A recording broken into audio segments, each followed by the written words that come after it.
আসসালামু আলাইকুম। শুকনো চালের গুঁড়ো দিয়ে আজকে একটা খুবই সুন্দর দোসার রেসিপি দেখাবো। এখানে চাল ভেজানো লাগবে না, শুকনো চালের গুঁড়ো দিয়ে কি সুন্দর একটা দোসা বানানো যায় সেই রেসিপিটাই আজকে আপনাদের সাথে শেয়ার করব। দেখতেই পাচ্ছেন কি সুন্দর নরম তুলতুলে, আর খেতে তো অসাধারণ। এখানে আমি নিয়েছি হাফ কাপ মতো মাসকলাইয়ের ডাল।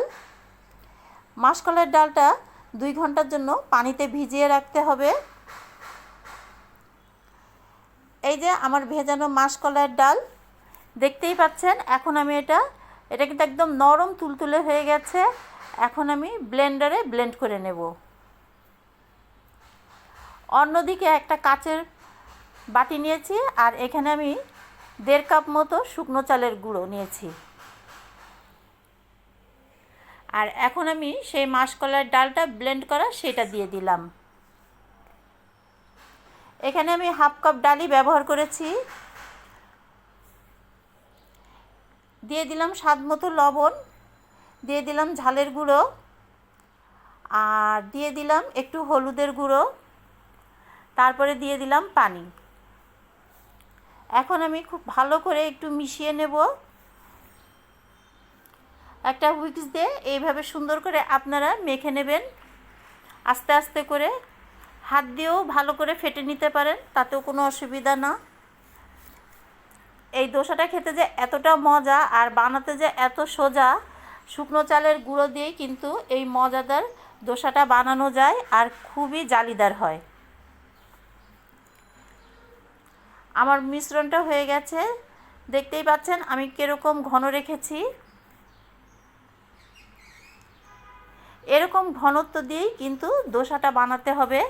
আর রেস্টের জন্য কিন্তু 15 থেকে 20 মিনিট মতো সময় দিতে হবে। আমি ঢেকে রেখেছি।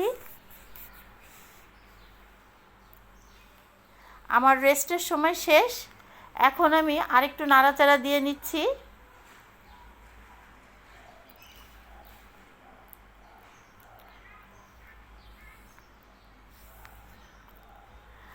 আমি চুলোতে একটা ননস্টিক প্যান বসিয়ে দিয়েছি। তারপরে আমি একটু টিস্যু দিয়ে তেল ঘষে নিলাম। এখন আমি সেই মিশ্রণটা এখানে দিয়ে দিলাম। দেখতেই পাচ্ছেন কেমন জালিদার হয়ে উঠেছে। এখন এখানে আমি দিয়ে দেব তেল। এখানে সাদা তেলটা ব্যবহার করতে হবে। চামচে করে এরকম সাইড দিয়ে কিন্তু সুন্দর করে তেল দিয়ে দেবেন।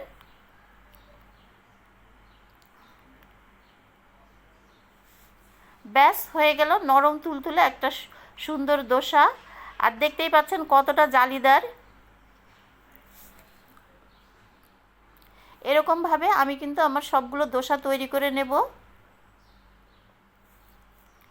এটা কিন্তু খেতে অসম্ভব মজা। আমি ওই পাশেও আরেকটু তেল দিয়ে দিলাম।